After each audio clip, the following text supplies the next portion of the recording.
मूलभूत सुविधाओं के अभाव में दलित समाज के लोग नारकीय जीवन जीने को मजबूर हैं। प्रसिद्ध रुदावल वाले हनुमान मंदिर के पास 50 परिवार दलितों के बसे हुए हैं। इन परिवारों को सरकार की ओर से कोई भी सुविधा नहीं मिलती। सड़क, बिजली, पानी की समस्या का लंबे समय से ये सामना कर रहे हैं। बारिश के दिनों में तो और भी ज्यादा हालात बिगड़ चुके हैं। दलित समाज के लोगों के घरों में बरसात का पानी भर चुका है। सांप, बिच्छू आदि का हमेशा डर सताता रहता है।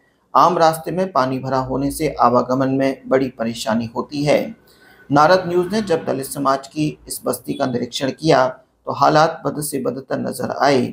स्थानीय लोगों का यही कहना है कि कई बार राजनेताओं व अधिकारियों को अपनी समस्या से अवगत कराया है, लेकिन किसी ने भी उनकी समस्या का समाधान करने में कोई दिलचस्पी नहीं दिखाई है। अब हमारे घर गिर पड़े हैं, यहाँ पानी भर गया, हमारे घर में रहने को जगह नहीं है साहब।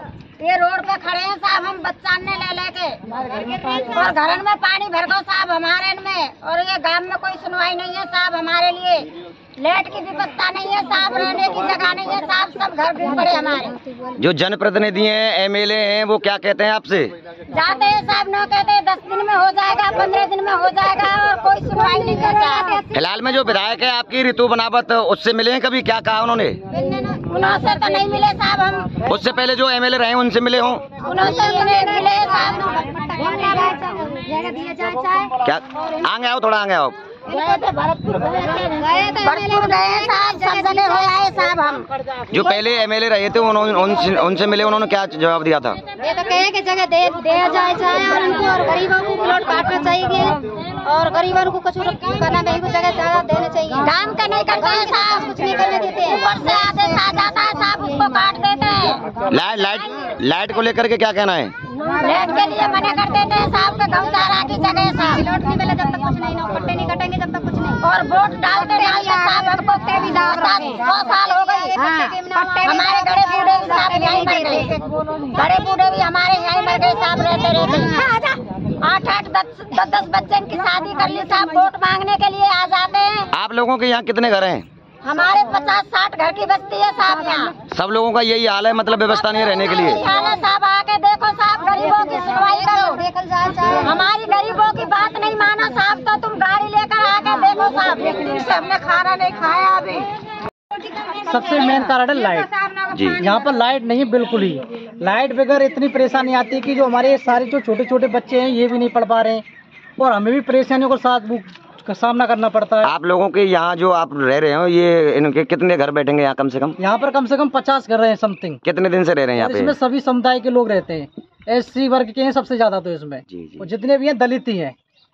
शायद इस कारण दलित हैं, इस कारण सुनवाई नहीं होती होगी, ऐसा भी हो सकता है। जो जनप्रतिनिधि हैं उनसे मिलते हैं, क्या कहते हैं वो मिलते हैं, वो उनके भी वो प्रेशर है, शायद वो नहीं कर पाते हैं, कुछ ना कुछ कारण होगा कहीं ना कहीं। और एक सबर बांध देते हैं वो भी कि हाँ हो जाएगा, क्योंकि एक चारागाह भूमि है। चलो मानते हैं चारागाह भूमि है, बट हम भी तो गरीब इंसान है, हमारे लिए भी तो कुछ सुविधा होनी चाहिए सरकार की तरफ से। उस टाइम पिछली सरकार में पट्टे जारी किए थे सभी जगह, अब वहाँ पर अब भी कोई पट्टे के अलाउंस नहीं है, नाप तोल हो जाती है और वो सबर बांध देते हैं, हो जाएगा। अच्छा, अभी समस्या का कोई समाधान नहीं निकलता है? कोई समाधान नहीं है। प्रेजेंट में जो ये बरसात हो रही है, ये मौसम जो मतलब मौसम है, जो बरसाती मौसम है, इसमें आप लोगों की हालत तो फिर खराब हो जाती होगी। हालत इतनी खराब हो जाती है कि देख लो, ये देखो कितना पानी भरा हुआ है, पानी भरा हुआ है, रास्ता नहीं है निकलने के लिए। हमारे चाचा इनकी मृत्यु हो गई थी, अंधेरे में रखे थे इस घर में, मोमबत्ती जला के 2 दिन इस घर में रखे थे, पानी भर रहा था यहाँ पर। क्या करे, कोई सुनवाई नहीं करता है सब, बहुत ज्यादा कंडीशन खराब है यहाँ पर। ये देखो घर में चलो छोटे पानी और एक लाइट की सबसे ज्यादा हमें व्यवस्था जरूर चाहिए, कुछ हो या ना हो, पट्टे वितरण मत करो, हमें उससे कोई लेना देना नहीं। हम ये नहीं कह रहे हमारे नाम कर दो उनको, पर कम से कम ये सुविधा जो जन सुविधा है उनको तो कम से कम लाइट लगवाई जाए। एक सुलभ शौचालय होना चाहिए यहाँ पर कम से कम। अब यहाँ पर फ्रेश होने के लिए लेडीज है, चलो जेंट्स तो चला जाता कहीं ना कहीं, लेडीज पानी में से निकलना पड़ता है। चारों तरफ देखो तो आप पानी नजर आएगा आपको। सबसे ज्यादा यही कंडीशन है, लाइट और पानी। हमारे 2 ही मुद्दा है, लाइट और पानी। लाइट नहीं तो शायद हो सकता है हमारे बच्चे पढ़ लिख लें, कुछ ना कुछ बने, नहीं तो कुछ ना कुछ कम से अपना स्वयं का रोजगार तो कर सकते हैं वो। अब ये क्या करते हैं, बच्चे पढ़ते लिखते नहीं है, मांगते खाते, भीख मांगते मंदिर पर जाके। ये स्थिति है यहाँ पर। जी बताएं क्या समस्या है, आप यहाँ पानी में खड़े होकर के प्रदर्शन कर रहे हो, ये क्या कारण है? ये है साहब, हमारे लिए घर नहीं है, हमारे लिए लेट नहीं है, हमारे बच्चे पढ़ नहीं पाते, मच्छर खाते, कीड़े खाते, बिगड़ लेट बिगड़ हमारे लिए कुछ नहीं हो पाता है।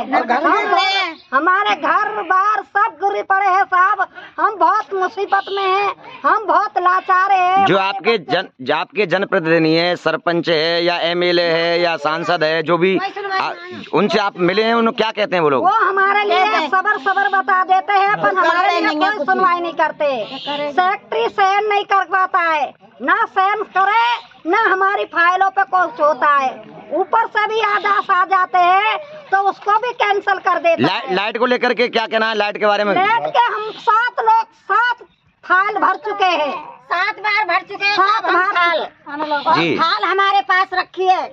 सहन करवाने जाते हैं तो कोई सहन नहीं करके देता है साहब। क्या कहते हैं वो लोग? कहते हैं कि महीना में कर देंगे, 15 दिन में कर देंगे। गौशाला बोलते हैं साहब, उसको कहते हैं गौशाला है। तो गौशाला में गरीब के लिए क्यों सुविधा के लिए सुविधा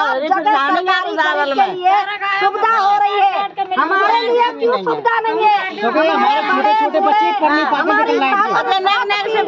पढ़ नहीं पाते, 7 पीढ़ियाँ 100 साल से पढ़े, 100 साल हो गए हम, और आज तक हमारे लिए कोई सुविधा नहीं है। बच्चे को पढ़ाने को प्लॉट की समस्या है, ना लाइट है, ना बिजली है, ना जगह हमारी घर की।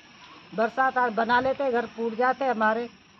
100 साल से तो ज्यादा हो गए हमारे को। आप यहाँ के जो जनप्रतिनिधि हैं, एमएलए हैं, एमपी हैं, सरपंच हैं, उनसे कभी शिकायत की आपने? बहुत शिकायत की, फाइल भी भर दी, लाइट की रख लेते हैं और कुछ भी बोलते ही नहीं है, वापस कोई जवाब नहीं देते। करेंगे वोट लेने के लिए आ जाते। अब आप यहाँ कितने दिन से रह रहे हो? हम 100 साल से रह रहे हैं। लेकिन आपके लिए कोई स्थायी जगह का मतलब स्थायी जगह नहीं है, कोई रहने के लिए ठिकाना नहीं है?